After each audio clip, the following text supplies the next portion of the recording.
I went to a mastermind and I was locked in a room with 12 different business owners for 2 days straight. And during that mastermind, everyone had 30 minutes to talk about their biggest problem in their business. And 10 of the 12 people all had issues with hiring.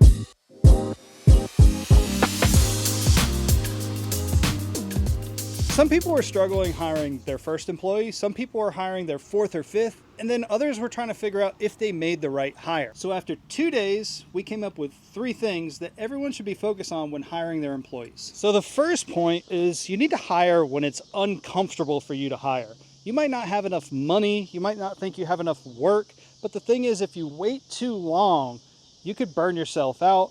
You could get to the point where you can't train these people. You get to the point where you just end up quitting your business and moving on. A lot of people just wait too long to hire, and it's probably because they're drowning in work and they don't really have the time to take out of their day to now hire somebody and train them and get them to where they need to be. But if you wait too long to hire, you're probably gonna now hire the first person that walks in the door. It might not be somebody qualified. It might be somebody that really shouldn't be a fit at your business, and you're just trying to hire someone because you're so stuck in the weeds and you just want to get out of them. And the second thing is onboarding. And when you wait too long to hire, you struggle with onboarding. And onboarding is one of the most important pieces of this process. So with onboarding, you want to make sure you have clear expectations of what success looks like. Not just for you, but what does success look like for your employee?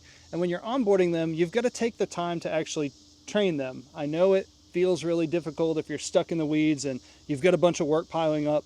They're never going to be set up for success if you don't train them properly. Have them sit and shadow you as long as needed. And then you sit and shadow them and let them do the work. And then you kind of let them go free. But along the way, make sure questions are asked and make sure that they understand what's needed. You're able to show them what's expected. And then from there, you can kind of move on to step number 3. And that is a 90-day review that either party can leave no matter what if neither of you guys are happy. So after 90 days, if your employee isn't happy, they can leave, no questions asked, no animosity whatsoever. And after 90 days, if you're not happy with their performance, same thing, you can ask them to leave, no questions asked, no animosity, no hostility towards anybody.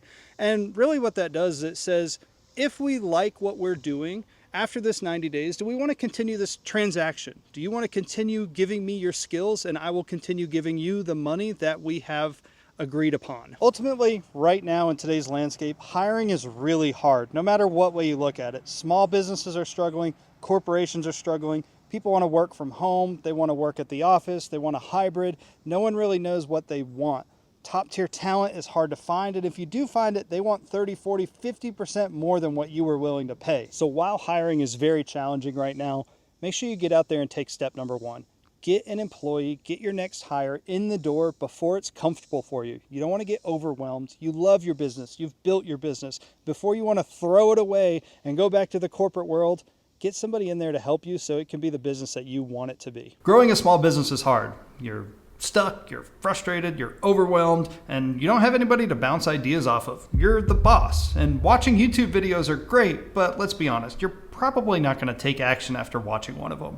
Well, that's where one-on-one coaching comes in, and that's what my company does. We help small business owners and marketing professionals focus on growth, whether it be social media, revenue, or just profits, which is ultimately what we want more of. Well, if you want to have a conversation with me and see if I can bring value to you and your business, head over to my Instagram, shoot me a DM. That's the fastest and easiest way to get in touch with me. And let's see if I can help you get the business that you want.